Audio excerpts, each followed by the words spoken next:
Selamünaleyküm ey Türk kardeşlerim. Ben Doğu Türkistanlı kardeşiniz Adil. Biliyorsunuz, Doğu Türkistan'ın şimdiki durumu çok ciddi. Milyonlarca insan hapiste. Beyin yıkanıyor ve kısırlaştırılıyor. Her bir eve Çinli yerleştirildi. 15 milyon Türk artık sessiz sadasız yok oluyoruz. Bari siz susmayın kardeşlerim. Benim eşim Mihriban. Eşimin abisi Abdülhakim Mahmud, babası Rozi İbrahim, benim babam Abdurrahim Hacı, annem Tursunay bir senedir Çin hapsinde. Şimdi onlardan hiç haber alamıyorum. İstediğim şu ki, kardeşlerim, elimizden hiçbir şey gelmiyor. Ama sosyal medyada olsa da susmayın kardeşlerim. Bize destek olun. Çin bütün insaniyet aleminin düşmanıdır. Bunu anlayalım, anlatalım. Assalamu alaikum aziz qarindoshlar, hammalar bilib turibsizlar. Biz hozir yo'q bo'lish kirdiga o'yirib qoldik. Necha million qarindoshlarimiz Xitoyning sesli terminallarida ezilyotdi, xo'rlanayotdi va yo'q qilinayotdi.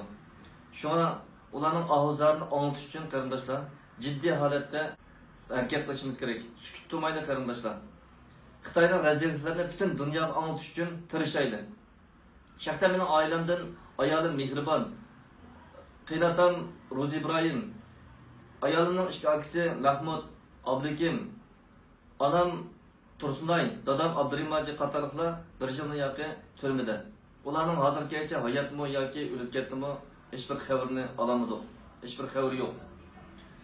Şu an qarindoshlarimdan o'tindig'im Turkiyada eng az bo'lgan chig'da 100 oilalik mushu zulmni anglatish uchun bir kuch chiqarsak, video orqali, internet orqali, canlı yayın orqali bir zulmni, mush vatanimizda bo'layotgan zulm tatgan oilalardan 100 oilalik kishi mush keyin video ulab chiqarib bu zulmni bir anglatsak kishilarga.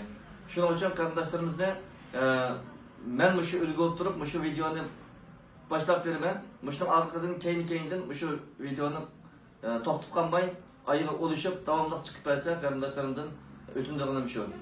Ulu Allah Teala pat yakında her bir qaysimizin qarindoshlarimizni şu zulmdan qutulishga, hammamizniki tezroq bir mustaqillikka erishishimizga ulu Allohdan tilayman.